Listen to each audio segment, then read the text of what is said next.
আসসালামু আলাইকুম ওয়া রাহমাতুল্লাহি ওয়া বারাকাতুহু। আলহামদুলিল্লাহ ওয়াসসালাতু ওয়াসসালামু আলা রাসূলিল্লাহ। প্রিয় বন্ধুরা, আজকে আমরা আরেকটি হাদিস শিক্ষা গ্রহণ করব। তো চলুন হাদিসটি আমরা শুনে আসি। আবু হুরায়রা রাদিয়াল্লাহু তাআলা আনহু থেকে বর্ণিত, তিনি বলেন, রাসূলুল্লাহ সাল্লাল্লাহু আলাইহি ওয়াসাল্লাম বলেছেন, একজন মুসলমানের উপর অপর মুসলমানের 6টি অধিকার রয়েছে। 6টি অধিকার রয়েছে। তার এক নাম্বার হচ্ছে, যখন সে কোনো মুসলমানের সাথে সাক্ষাৎ করবে তখন সালাম প্রদান করবে।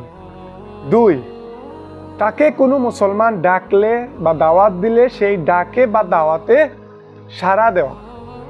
3, কোনো মুসলমান হাঁচি দিলে হাঁচি দাতা আলহামদুলিল্লাহ বললে যে মুসলমান পাশে থেকে আলহামদুলিল্লাহটা শুনবে, প্রতি উত্তরে সে ইয়ারহামুকুল্লাহ বলবে। 4, কোনো মুসলমান মৃত্যুবরণ করলে তার জানাজায় উপস্থিত হবে।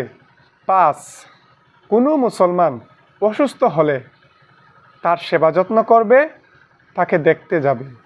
6, প্রত্যেক মুসলমানের জন্য সেই জিনিসটাই পছন্দ করবে যা সে তা নিজের জন্য পছন্দ করে। সহিহ বুখারী এবং মুসলিম শরীফে রয়েছে।